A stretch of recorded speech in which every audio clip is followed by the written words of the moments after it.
26 ساڵە کەناڵێک وەک ئەستێرەی درەوشاوە خزمەت بە فەرهەنگ، خزمەت بە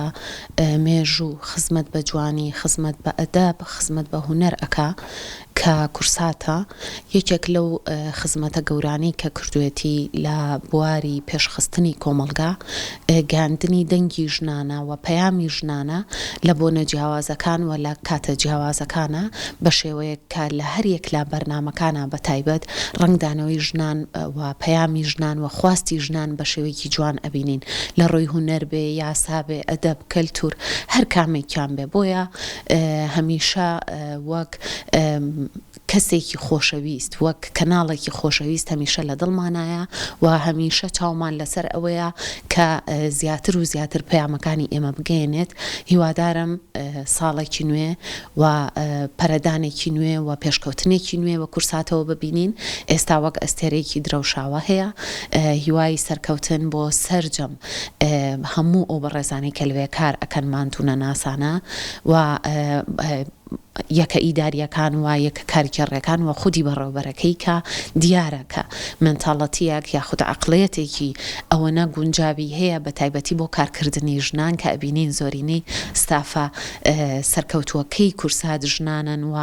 پایەکی سەرەکی کارکردنی کورسات پێکەهێنن. گەرمترین پیرۆزبایی لە کەناڵی کورسات دەکەین بە بۆنەی 26مین ساڵەی دامەزراندنی ئەم کەناڵە ئازیزە. هیوادارم هەمیشە سەرکەوتوو بێ و پێشکەوتوو بێ و من لە سەرەتای دروستبوونیەوە تا ئەمڕۆ بەشداری بەرنامەکانی دەکەم. هیوادارم گرنگیەکی تایبەتیش بدرێ بە هەواڵە ئینگلیزیەکان و هەواڵە عەرەبیەکان. لە هەمان کاتە وەکو پسپۆرێکی نەخۆشە دەرونیەکان و پسپۆری دەرونی بە گرنگی دەزانم ئەوە ڕوونکەمەوە کەوا کورسات ڕۆڵێکی زۆر باشی بینیوە لە ئارامکردنەوەی خەڵک و خۆی دوور خستوەتەوە لە چاواشەکردنی خەڵک و ڕوژاندنی خەڵکی کوردستان بەگشتی چونکە بەڕاستی زۆر گرنگە ئێمە دەرونی خەڵک ئارام بکەینەوە و بە هەندوەری بگرین لە پلان و بەرنامەکانی هەر کەناڵێکی ڕاگەاندن. سڵاوە بیسەر و بینەری کورسات، پیرۆزبایی یادی 26 ساڵی دامەزراندنی کورسات لە ستاف و تەواوی وەرگرانی ئەو شاشە ڕەنگینەکەم. ئەبێ حەقەتە بڵین کە دامەزراندنی کورسات وەکو کەناڵێکی فەزایی یەکێک لە ضرورەتە حتمیەکانی کۆمەلگای کوردی بوو، چونکە بەر لەوە ئێمە گاپێکی گەورەمان لە بابەتی ڕاگەیاندن هەبوو و نایە بیشارینەوە کە لە دنیای ئێمڕۆیە ڕاگەیاندن بە تەنها ئامرازی گەیاندنی هەواڵ نییە بە وەرگر، بەڵکو ئەو هێزەدا بەژوو بەسەر تەواوی کەس و لایەنە جیاوازەکانە. بۆیە دامەزراندنی کورسات توانی ئەو فەراغە لە ڕاگەیاندنی کوردیە پڕ بکاتەوە و بێتە گەیەنەرێکی بەهێزی بواری پەروەردەی بۆ تەواوی توێژە جیاوازەکانی کۆمەلگای کوردی. سەرەتا پیرۆزبایەکی زۆر گەرمەکەم لە کەناڵی کورسات بەهۆی بەبوونەی 26مین ساڵەی دامەزراندنیەوە و ئومێدەوارم ئەم کەناڵە لە ساڵی 26میە زیاتر بەرنامەکانی بەرەو پێشەوە ببات و گرنگێکی تایبەتیش بدات بە کەرتی کشت و کاڵ، چونکە کەرتی کشت و کاڵ کەرتێکی گرنگە و پایەکی گرنگی ئابووری ئەم وڵاتەیە. پیرۆزە یادی دامەزراندنی کورساتی ئازیز، کورساتی هەمووان لە سەرجەم بەڕێوەبەر و کارمەندانی ئێستا و ئاوانەشی ڕۆژێک لە کورسات خزمەتیان کردووە. بێگومان یەکێک لە شانازیەکانی میدیای کوردی بوونی کورساتە لە پاڵ گرنگیدان بە بوارە جیاوازەکانی بڵێن ڕووداوە سیاسی و ئابووری و ڕۆشنبیری و تەندروستیە بایەخێکی تەواویاوە بە بڵاوکردنەوە و ڕێنماییکردن و بەرزکردنەوەی ئاستی ڕۆشنبیری کۆمەلگا لە ڕێگەی بەرنامەکانیانەوە. لەم بوارەشدا ڕۆڵی زانکۆ و مامۆسانی زانکۆی لە یاد نەکردووە، هەمیشە وەک پردێک لە نێوان گەیاندنی و بڵاوکردنەوەی زانیاری بە سوود و کەسانی پسپۆر و شارەزا لە بوارەکەدا و هەروەها بەنسبەت بواری زانستی خۆراک و کۆنتترۆڵی جۆری هەمیشە کورسات خەمخۆری میلەتەکەیەتی بە بڵاوکردنەوە و گەیاندنی زانیاری بە سوود و میوانداری بەردەوامم لە شاشە جوانەکەی کورسات شاهیدی ئەوەیە. گومان نییە لە هەمڕەنگی بەرنامەکان و پرۆفشناڵی کورسات دووبارە پیرۆزە. دیارە ئێمە وەکو هونەرمەندان و شانۆکارانی شاری کەرکووک لە یادی کورساتدا گەرمترین پیرۆزبایی لەسەر جەم کارمەندان و ئەم کەناڵە کە کەناڵێکی هونەریە کەناڵێکی ڕۆشنبیری و کەلتوری و خێزانیە کە من ئەو کەناڵانی کە ماونەتەوە تۆ بتانی بە بێترس یاخۆت ڕاستەخۆ لەسەر کەناڵەکە بێلیتەوە بۆی هەم مناڵ سەیریکە هەموو کەسێکی هونەرمەند یاخۆت هەر کەسێک ئەمە جێ دڵخۆشیەکە کورسات لەسەر و سیاسەتی ماوەتەوە تەبان کورسات بۆ ئێمە بە تایبەت لە شاری کەرکووک و بە تایبەت بۆ گروپی شانووی هەوار لەگەڵ فستیڤاڵی نێودەوڵەت شانوی شەقامی کەرکووک یەکێکە لە هاوکارە زۆر سەرشیەکان ئێمە ساڵانە بابەتی بڵین میدیایی پاڵپشتێکی گەورەمانە زیاتر لە 3 ساڵ لەسەر یەک وەکو سپۆنسەری میدیایی فستیڤاڵەکە بەردەوامە زۆرترین ئاسانکاری کردووە بۆ کارەکانمان جگە لە فستیڤاڵ ئێمە کاتێ ئەچینە دەرەوە دەیان راپۆرت و دەیان بەرنامە لەسەر کار و چالاشیەکانمانەکە ئەمانەش هێشتا کاری گەورەتری کردووە کە من ئەو کەناڵانی کاتێک گروپێکی شانوە چێتە دەرەوە بتوانێت لاینی مادیەکەی بۆ دابینکە ئێمە هەر لەم ساڵەکە چوینە تونس لە ڕێی کاک دێرینەوە کە بڵین بەڕێوەبەری دەستگای میدیایی کورسات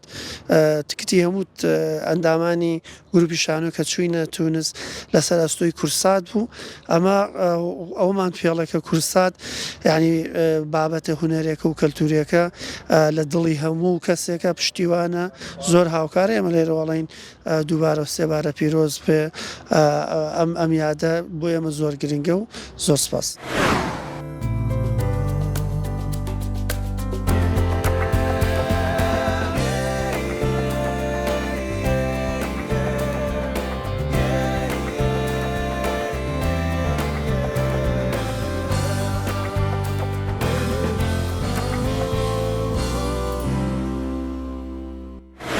بیست و شەشەمین ساڵیادی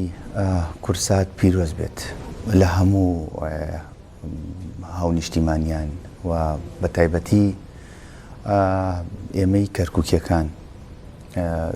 پێش پرۆسەی ئازادی عێراق تاکە قەناتێک کە هاتێ نێو ماڵەکانمانەوە و لە کەرکووکەوە تەماشای کوردستان و دۆخی کوردستان و دۆخی جیهانیش لە ڕێی شاشی کورساتەوە بوو کورساتی دایک کە بە پارچەسینیەک ئێمە بەخشەکە هاتە نێو ماڵەکانەوە بە تایبەتی ئەو ماڵانی کەوا حدودن لە منتیقی ئازادی ویسکان و ئیمام قاسم و شۆرجە و ڕەحیماوە بۆیە هەمومان لەگەڵ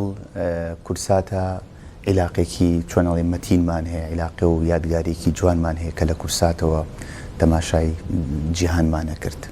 و لە کورساتەوە هەواڵەکانمان جۆبیستە بوون. کورسات ئەو قەناتی کە دەتوانم بڵێم تەنها قەنات نییە مؤسسەیەکە بۆ پەروەردە مؤسسەیەکە بۆ کەلتور و گەنج و خوێندکار و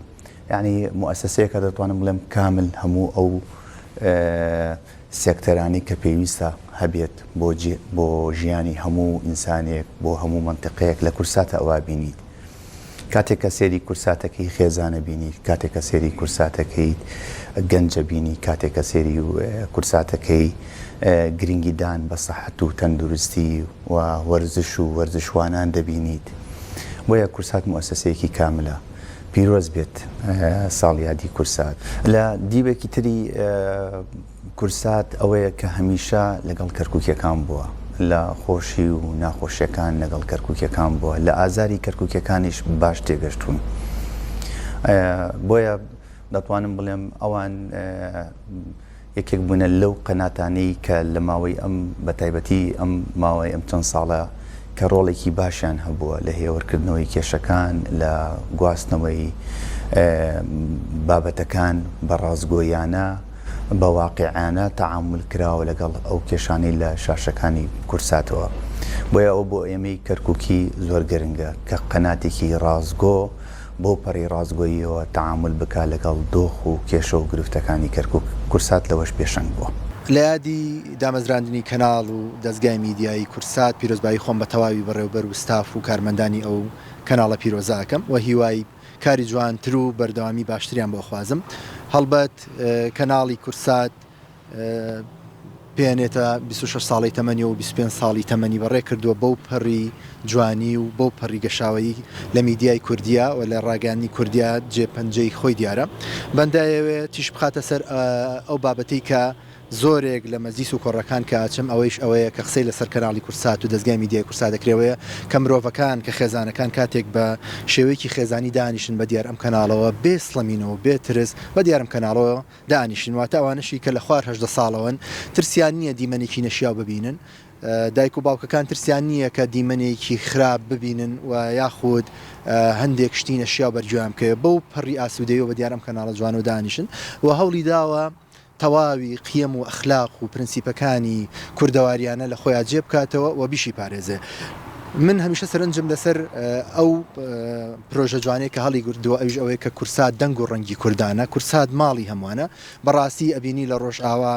لە باشوور باکوور لە ڕۆژهەڵات لە هەر شوێنێک ئازارێکی نیشتیمانی هەبێ کورسات کەمپینەکە ڕاگەاندن ئەکا هاوکاری ئەکا تیم دروستەکە لێدوان وەرەگرێ ئەمەی کە لە کورسات هایبینم ئارامیەکە بۆ ڕۆحی بینەر و بیسەر و لەو فەوزاییە دوورکەوتۆتە لەو فەوزا و ناڕەحەتیە دوورکەوتۆتەوە کە ئەمڕۆ بینەر و بیسەریان تووشی شۆ کردووە بەلاڕێدا بردووە هەندێک جار تۆ لە نێو کەناڵ و لە نێو ڕاگەاندنەکانی ترۆکەم بەداخەوە تووشی جۆرێک لە کە ئابۆ و دڵتەنگی و ناڕەحەتیەبی بەڵام لە کورسات کاتێک کە سەیری فیلمێگەکەیت ئەبینی پڕە لە وانە باشترین ئەو فلیمانە هەڵدەبژێرن کە بۆ خێزان و بۆ کۆمەلگای کوردی شیاوە و ئەو گۆرانیانەیە کە مۆرکی ڕەسەنی کوردی پێوەیە و ئەو هەواڵانەشی کە ئەخوێنرێتەوە دوورە لە هەواڵی ناڕاست و چاواشەکاری بۆیە کورسات دەگەر بێت و باسی بکەی بە لێدوانێک و بە بەرنمەیەک و بە سیمینارێک بەخوای ئەمە ناتوانین حەقی پێ بدەین حەقا بە پرۆژەیەکی گەورە باس کرد چکە ئەمە لە یەکێکی 2000 کە دامەزراوە لە هەناوی خاکەوە تیڤیەوە خاک تیڤیەوە وەکو بڵێ دروست بۆ لە سەردەستی دادەهێرۆ لێرەوە ڕێزمان هەیە یادی بەخێر دروست بۆم کەناڵەشتی زۆر جوانی تایە بۆیە ئەگەر نەمتوانی بە حەقی خۆی پێ بدەم ئێوە ببورن وەکو ستاف وەکو بەڕێوبەر وەکو دەستگای میدیای کورسات بەڵام دڵنیام وەک هەمیشە ئەم ساڵیش کە نوێگەری و جوانکاری و باشتر لە کارەکانی بەڕێوەیە چکە کەناڵی کورسات هەمیشە و هەموو کات نوێگەری کردو لە کارەکانیا و دەستی بردۆ بۆ کۆمەڵێک شتی زۆر جوان و نایب و ناوازە کاتوانم بڵێم لە دەستگای میدیای کورسات جێگەی فەخر و شانازیە بۆ گوێگر و بۆ بیسەر و بۆ تەواوی ئەو خەڵکانەی کە هەواداریم کەناڵە جوانن بۆیە لێرەوە ساڵی نوێتان پیرۆز بێ تەمەناکەم پڕ بێ لە خێر و خۆشی بۆ هەمولایەک و هەمیشە ئەم ستافە ببینم بە گەشاوی و بە جوانی ئەمڕۆ لە یادی 26 ساڵی دامەزرانی کەناڵی کورساتەوە زۆر خۆشحاڵ ئەبین کە پیرۆزبایی خۆمان ئاراستەی هەم ستافە جوانەکەی کورسات و هەموو ئەوانەی کە بەڕێوەی ئەبەن و هەم پیرۆزبایی لە خۆشمان و لە هەموو خەڵکی با بڵێن سلێمانی و کوردستانیش بکەین بەگشتی بەڕاستی ئێمە دەستخۆشیان لێکەین کە توانیوێنە ئەم هەموو ساڵە وەکو با بڵێن خزمەتکارێکی دڵسۆز دەرکەون بۆ لە هەموو بوارەکانە نەک تەنها لە لانی تەندروستیەوە بگرە لە هەموو بوارەکانی خزمەتکردن و یاخود هەر بابەتێک سەری هەڵدا بتوانیویانە جوانتر باسیکەن و بیگەێنن بە خەڵکەکە ئێمە هەمیشە با بڵێن لە مناڵەوە ئاشناییمان هەیە لەگەڵ کورساتە زۆر بە کەناڵێکی پرۆفشنەڵی ئەزانین ئێمە ئومێدەوارین ئەم توانانیان لە دەست نێن هەمیشە بەردەوام بن و بەرەو سەرکەوتنی زیاتر بڕۆن و بەرەو خزمەتی زیاتریش ئێمە خۆمان من وەکو خۆم زۆر یعنی بەدیم کردووە لە ستافەکەیانە یاخود کە هەمیشە بە دڵسۆزانە وستویانە خزمەت بە خەڵک بکەن مەسەلەن ئەگەر بابەتێکی تەندروستی هەبوو بێ وستویانە لە ڕێگەی ئێمەوە بێ لە ڕێگەی مەسەن هەر بەرنامەیەک وەکو بەرنامەی ڕۆژێکی نوێ یاخود سێوی سەوز هەبوو یاخود کۆمەڵە بەرنامەی تەندروستی تریان هەبوو بەڕاستی زۆر سەرکەوتبوون توانیان زۆر بابەتی نادیار یاخود ئەگەر کەسەکان پرسیارن هەبوو بێ لەسەری زۆر بە دڵسۆزانە بیگوازنەوە بیانەوێت با بڵێن سوود بە خەڵکەکە بگەیانن بڵێن ئەگەر کێشەیەکی تەندروستی بڵاو بێتەوە وستویانە لە ڕێگەی پزیشکی دڵسۆزەکانەوە بتوانن یارمەتی خەڵک بن چۆن بتوانن ئاگیان لە خۆیان بێت چۆن بەرگری لە خۆیان بکەن چۆن با بڵێن بە دوای چارەسەری پرۆفشنەڵا بگەڕێن ئێمە دەستخۆشیان لێکین دە سوپاسی هەمووتانەکەین و هیوادارین بەردەوام بن ئەلبەتە کەناڵی کورسات لە دوای دروستبوونیەوە توانیەتی مێژوویەکی ئێجگار جوان و گەورە بۆ خۆی تۆمارکە لەوەی کە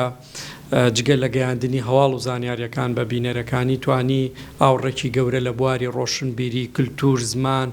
و هونەر ئەدەب و زۆربەی زۆری بوارەکانی تری کۆمەڵگا باتەوە هەر ئەم ئاوردانەوەیشی بۆ وای کردووە کە هەموو تاکێک لە کۆمەڵگا کورسات بە خۆی بزانێت لە کابانێکی ماڵەوە بیگرە بۆ وەرزشکارێ بۆ نووسەرێ بۆ ئەدیبێ بۆ دکتۆرێ بۆ ئەندازیارێ چونکە کورسات بەرنامەکانی هەمە ڕەنگە و بۆ هەموو چین و تۆژەکانی کۆمەلگایە جیا لەوە کورسات توانیوێتی جگەلەوەی کەناڵێکی میدیایە توانوێتی کەناڵێکی پەروەردەیش بێ لەوەی کە مناڵەکانی ئێمە پەروەردەکە ئەو فلم کارتۆنانێ هەر لە سەرەتای کورساتەوە دۆبلاژ کراونەوە تا ئێستا لە زاکیری زۆربەی زۆری گەورەکانی شەماوەتەوە نەک مناڵەکان جیالەوە بەرنامە هونەریەکانی جیالەوە هەموو ئەو بەرنامە جوان جوانانەی کە پێشکەش بۆ کۆمەلگای کردووە ئەمەوای کردووە هەموو چینێکی توێژێکی کۆمەلگا تایبەتمەندی کورساتی لە بەرچاو بێەوە کورسات بەی خۆی بزانێەوە کورسات لە هەموو ماڵەکانە لە کۆنتترۆلەکانی ئێمە ڕقم 1 و ڕقم 2 بێ لەو ڕقمانە بێکە لە سەرەتایە جالەوەی ئێمە وەک دامەزراوەی کەریمی عەلەکە لە ماوەی ساڵانی ڕابردووە لە دوای دروستبوونمانەوە کورساتێکێ بۆ لەو کەناڵانی کە هەمیشە توانیوێتی دەنگی ئێمە بێەوە هەموو چالاکیەکانمان لە کۆڕ و سیمینار و کۆنفرانس و پەردەلادان لەسەر پەیکەر و هەموو کارەکانی ترمان کورسات توانیوێتی دەنگی ئێمە بگەێنێ بە خەڵک وە دەنگی ئێمە لە ناو هۆڵەکانەوە بگوازێتەوە بۆ سەدان بینەر لە دەرەوە بە هەزاران بینەر لە دەرەوە بۆ دەرەوەی هەرێمی کوردستان کار و چالاکیەکانی ئێمە بگەینەکە ئەمە نیشانەی زیندوەتی کورسات خۆیەتی لەوەی کە هەمیشە پامنێرەکانی بەرنامەکانی خەمیەوەیان بووە کە لەو شوێنانی کە گرنگی بە کولتورە درێ بە ڕۆشنبیریە درێ بە بواری ئەدەب و فەرهەنگ و کولتورە درێ ئەوان خۆیان بە بەشێک لە کارەکە بزان و بۆ بیگوازنەوە بۆ تاکەکانی تری کۆمەلگا بۆیە ئێمە کورسات بەی خۆمان نەزانین و شانازی بە مێژوەکەیەوەکەین و داواکاریەکیشمان لە کورسات هەیە لە ڕاستیا لەم سەردەمی لایک و فەیک و چوزانم هەموو ئەو کەناڵانی ترکەکان لەسەر ڤیوی زۆرەکان بەداخەوە ئاستی کوالیتی خۆیانیان دابەزاندووە بۆ هەندێشتی بازاڕی زۆر گرنگە کورسات دوای ئەم شەپۆلە نەکەوێ بە ئاڕاستەی شەپۆلەکەەوە پێچەوانە بکە و لەسەر ئەو ڕتمە ڕەسەنایەتی خۆی کە لە سەرەتاوە هێناوێتی و ناسراوە بە کەناڵی خێزان و بە کەناڵی پەروەردە لەسەر ئەو ڕتمە بمێنێتەوە دوای ڤیو لایک و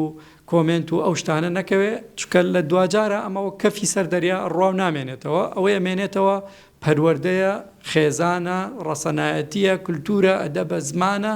و کورسات پێشەنگە لە مەیە هیوادارین بەو پێشەنگیە بمێنێتەوە دووبارە ئێمە ئەو یادە پیرۆزەکەین لە تەواوی ستاف و کارمەندان و کەناڵەکە لە ساڵیادی دامەزراندنی کەناڵی خۆشەویستی کورسات کەناڵە قەشەنگەکەی کوردستانیانی عزیز پیرۆزبایی گەرم لە بەڕێوەبەر و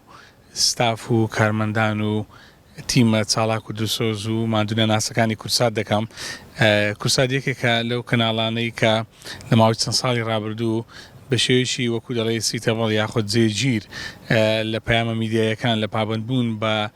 ڕەنجینی لە پابندبوون بە پێوەرە میدیایەکان و پارێزگاریکردن لە ئیتیشی میدیایی دەرنەچوون لەو بەها و پیرۆز و خواستانی کۆمەلگا بە بەردەوامی کورسات هێڵێکی خۆشەویست و گەرم و کارا بوو ئەو میوانێکی قەشەنگ بوو لە ناو ماڵانی کوردستان من خۆمێکێکم لە بینەرەکانی کورسات و کەناڵێکە لە سەردەمی دامەزراندنی کورسات تاوەکو ئێستا چەندین کەناڵ دامەزران داخران نەمان یاخود بینەریان لەدەستدا کورسات یەکێکە لەو کەناڵانەی بەردەوام بەها و پێگەی خۆی هەیە لە ناو دڵی کوردستانیانی عزیز بەهۆی ئەوەی کە کەناڵێکی زۆر کوردستانیە کەناڵێکی ڕەنجینە لە فلە ڕەهەندی لە فلە کللتوری لە خۆگرتنی بەها جیاوازەکان و بەپەخشکردنی ئەو بەها و پێداویستی و گواستنەوەی زانیاریانەی کە کۆمەڵانی خەڵکی کوردستان و هاوڵاتیان پێویستیانە بۆ ئێمە لە وەکو هاوڵاتی وەکو تاکێکی کۆمەلگا کەناڵێکی وەکو کوردستانمان پێویستە و تەمەنا دەکەین کەوا تەمەنی ئەم کەناڵە درێژت بێ و بەردەوام بێ لە بەخشین بەردەوام بێ لەو پەها و دیدگا و پەخشە جوانانی کە هەیە و هیوادارم کارمەندەکانی هەرەوە بوێر و ئازا و چار نەدرس و مەیدانیانە ئیش بکەن. ئێمە لێرە و پیرۆزبایی لە کەناڵە جوانەکەتان دەکەم بەڕاستی کەناڵێکە ئەمڕۆ جێی شانازی هەموو کەرکوشیەکە و هەموو کووردە تاکە کەناڵەکەوە خەمخۆری هونەرمەندانە دایمەن چاو پێکەوتن جای من بەرنامەی جوانمان بۆ کات ئەچینە کورسات لەوێ لەقامان لەگەڵاکەن لەبەرەوە ئێمە زۆر جێی شانازیمانە ئەو کەناڵە جوانە هیوای تەمەندرێژی بۆیەوە بۆ ئومێدەم ئەم دامەزراوی چۆن گەشێک کردو زیاتر گەشە بکات چونکە من وای دەبینم دامەزراوی کورسات لە گەڕیدەیەکی مادوونە ناز دەناسم گەڕیدەیە کە هەمیشە بە دوای ڕاستکردنەوە و دروستکردنەوەی کەلتور و کەلەپوری کوردیدایە ئەم دامەزراوەیە نەکەر با بڵێن لە باشوور ڕۆڵی خۆی بینی بێتن بەقەدوە لە هەر چوار پارچەکە هەوڵی داوە شوێن پێی خۆی دیاری بکاتن حتمما دامەزراوی کورسات بەرهەمی ئەوڕۆکەنێ بەرهەمی ڕووباری خوێنە شەهیدانە و کە درێژە پێدەری خەباتێکی دوور و درێژە ئەم دامەزراوەیە لە کاتی دامەزراندی کە 25 ساڵە لەو ڕۆکەوە تا دوێنێش و تا پێرێش هەر لە گەشتەکردندا بووە من هیچێکم لەو بینەرانەوە زۆری دیکەش بە شاهد زۆر خەڵکی دیکە ئەویش و زۆر کەناڵی دیکەی دامەزراوەی توانیویانە شوێن پێنجەی خۆیان لەو بوارە ڕاگەاندە گەورەی کە لە دنیادا هەیە دیاری بکەن هەوڵیان داوە کللتوری کوردەواری بە پێکاتە مادی معنەویەکەی بپارێزن یانەوان هاتون ئیشان لەسەر کللتوری کوردی کردووە بۆەوەی بیپارێزن ئەو هەموو دنیا فۆزایی جیهانگەرای نوێ چکە ئەوان باڵێن دێن کوردایەتی ڕەسەن زیندوو دەکەنەوە دێن بە شوێن گوند بە شوێن دەشت بە شوێن هەموو ئەو شتانێک کە پەیوەندی بە ڕابردوو بە داهاتی کوردەوە هەیە بۆ داهاتی کوردستانەوە ئیشان لەسەر کردووە حتمما لە ڕۆژگاری ئەوڕۆدا دیاریکردنی شوێن پەنجەی خۆ لەناو جیهانگەری و لە شوێنێکدا کە مرۆڤ وەکو کاڵایەکی لێهاتوو پەیتا با بڵێن نرخی مرۆ دادەبەزیتن ئەوان هەوڵیاندا کللتوری کوردی مرۆڤی کوردی بەرەو باشتر بن و نرخێک و زەمینە سازێکی بکەن بۆی لە ئایندەدا باشتر بێتن.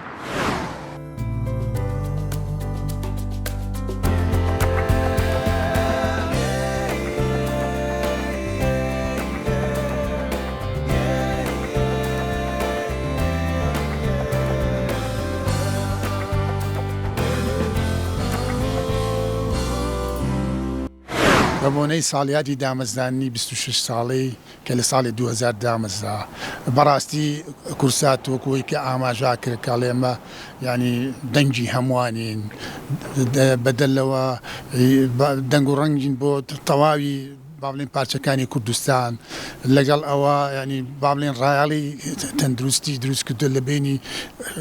کوردانی ئێرە و کوردانی دەرەوە ئەمە جێگەی خۆشحاڵیە لەگەڵیشا کۆمەڵێ بەرنامە هەیە کە ئەو بەرنامانە ینی بەڕاستی زۆر جێگەی خۆشحاڵین وەکو پاناڕاما وەکو پرسی ڕۆژ بەرنامەی فایلی و دیاردە ئەمە بەرنامەیەکی زۆر گرنگە ژیان لە ژماردەدا لە ژمارەدا ینی ئەمە بەڕاستی زۆر جێگەی خۆشحاڵی منە کە ینی بەو لۆجیکە کورسات بۆ ینی بابەتێکی هەستیار چووەکە ینی ئاماری بە هەموو شتێکەوە بەستووە بەرنامەی ئەودی و سنوور سەرنج سۆراخ ئەمانە تەندروستی بەرنامەی کوردەواری ئەمانە کۆمەڵێ بەرنامەی زۆر گرنگ بوو بۆ باڵێن کورسات کە جێگەی باخی بووە خۆم یەکێکم لەوانەی کە من ینی باڵێن باخم بۆ ڕەهەندی ژینگە هەبووە کورسات لە ساڵی باڵێن 2008 من لەگەڵ کورساتە ینی ماگانە بۆ تەورەی جیاواسی پرسە ژینگەیەکان بانکراوم کەواتە ئەمانە هەمووی جێگەی دەستخۆشیە بۆ کەناڵی کورسات بۆیە من لای خۆمەوە پیرۆزبایی گەرمیان لێ ئەەکەم و ئومێ دەکەم داهاتوێکی ڕەنگیونی گوێشیان هەبێ و بەردەوام بن لەسەر ئەو ڕەوتە ینی جوانانەی کە باەخیان پیاوە و ئینشاءالله هەموو کات ینی جێگەی باەخی هەموو لایەکە بن و هەر بەو دۆخە ئەمێنەوە کە دەنگ و ڕەنگی هەموو کوردانی باڵێن کوردستانەکان ئەبن و لەگەڵیشە باڵێن نوێنەرایەتی کوردی دەرەوەکە و بەرنمەیەش کە زۆر جێگەی سەرنج بوو بۆ من ینی ئەوە کورسات بوو کە بەرنمەیەکی دانا ینی بەرەو دەستور بەرنمەی بەرەو دەستور تاوەکو باڵێن هاندان کا بۆ هاوڵاتی ڕووبکەنە باڵێن مەڵبەندی دەنگیانەکان لەو کاتێککە دەنگیان هەبوو تاوەکو توانێت مافی کورد لە ڕێی یاساوە ینی باڵێن گەرانتی بکرێت بەداخەوە ئەڵێم ئەبینن ئەمڕۆی کە یاساش هەیە ینی حکومەتی عراقی ینی لە زۆر بابەتە ئەوێ مافان بخوا خۆشبەختانە ئەو بابلن دەستوری کە دامەزدا و بەرەو دەستورە کە یەکێک بوو لەوەی کەناڵی کورسات ئاماژەی پێکرد ئەمڕۆ بۆ بە سەنگێکی مەحەک کە ئێمە توانین ئەگەر حکومەتی هەرێمی عێراقیش وەکو پێش ینی وەڵامی نەبێتوانین لە ڕێی محکەمەی دەستوریەوە پشبەست بەو بنەما دەستوریانەی کە چەسپێنراوە بۆ بەرگری لە مافەڕەواکانی کورد لێوە بتوانین باڵێن بەرگری لە خۆمانکەین کەواتە من جارێکی تریش پیرۆزبایی گەرم لە کەناڵی کورسات ئەەکەم یا دەستگای میدیای کورسات دەکەم کە چوار میدیای جیاوازی لە خۆ گرتووە ئومێدی سەرکەوتنی ئەەکەم ئومێدی بەردەوامی کار و چالاکی میدیایی ئەەکەم بۆ خزمەت گوزاری ئەەکەم و یەکێک بۆ لەو کەناڵانەی کە هەروکو ئاماژەم پێکردوە خۆم ینی مانگ نەبووە لەسەر پرسە ژینگەیەکان قسە نەکەم ئەمە خۆی لە خۆیان بەڵگەیە بۆی کە کورسات باخی ڕێگەیەکی تەواوی بە پرسە ژینگەیەکان داوە و بۆ چارەسەری پرسە ژینگەیەکان ئیتر چ لە ڕێگەی دەستەی ژینگەوە بێت چ لە ڕێکار و ڕێنمایەکانەوە بێ کەواتە یعنی با بڵێن کورسات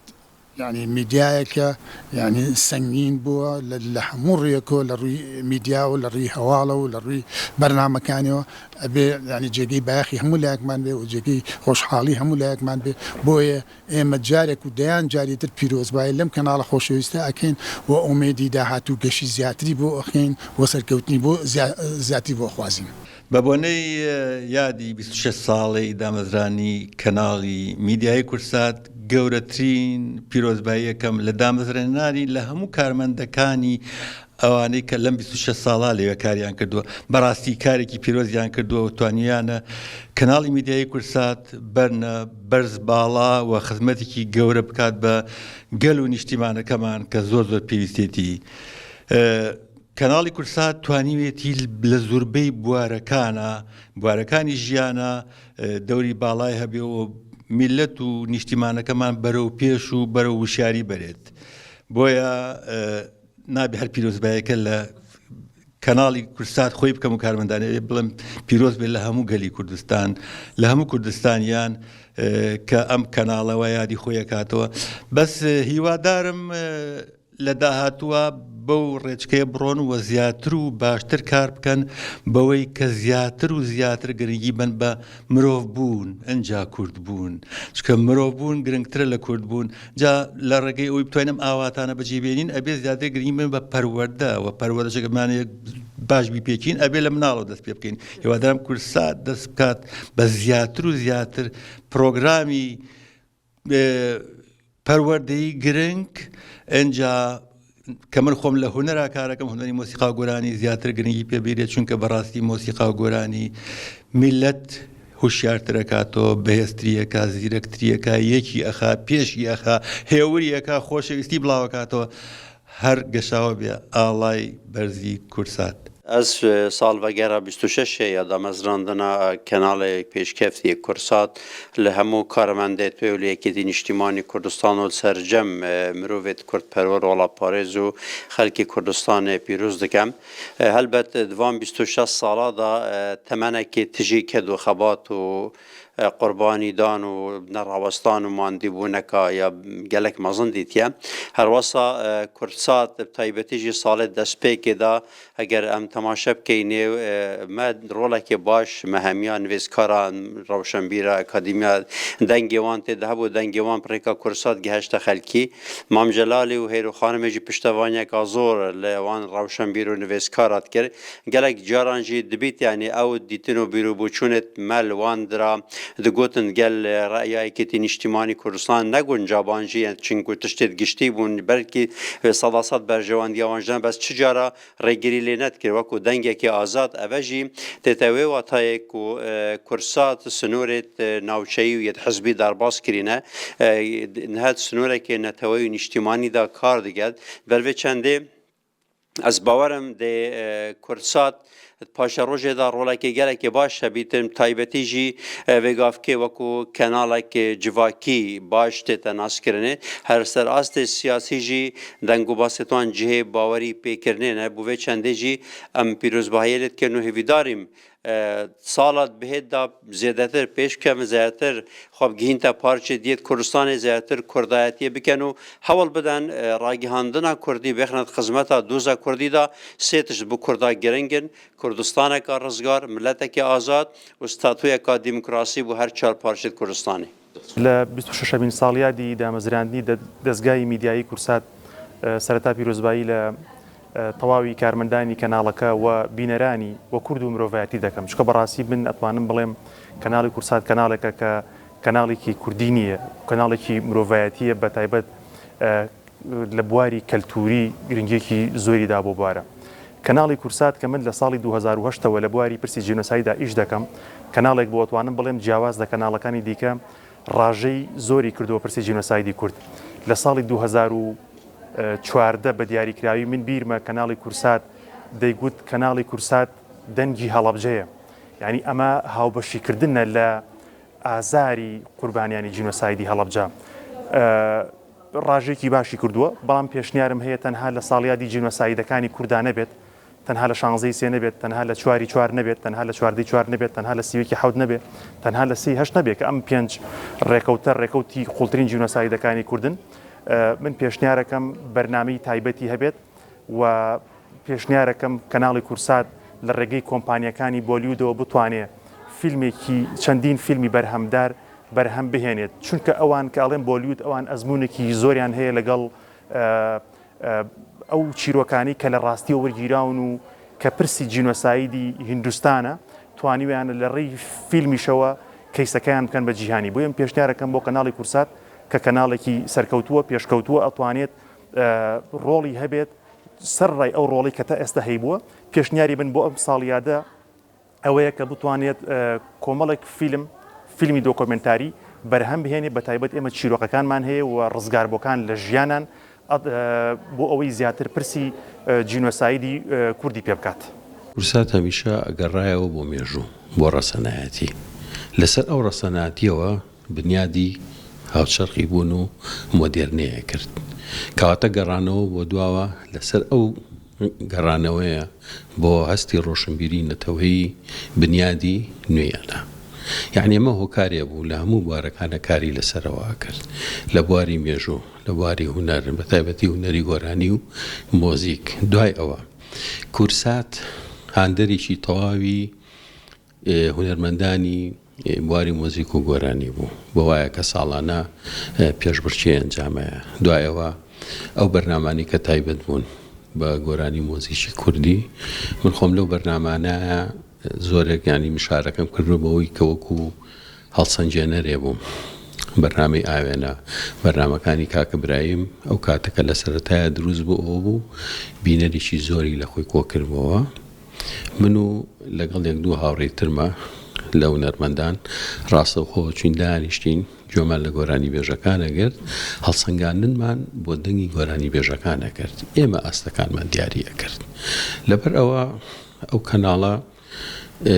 خۆشەویستی لە دڵی هەمومانە دروست کرده بوو لەو کاتایە بۆ کاتی خۆی لە کەناڵە شکۆکان بوو هیچ کەناڵێ نەبوو لەو کاتاشان مالەشانی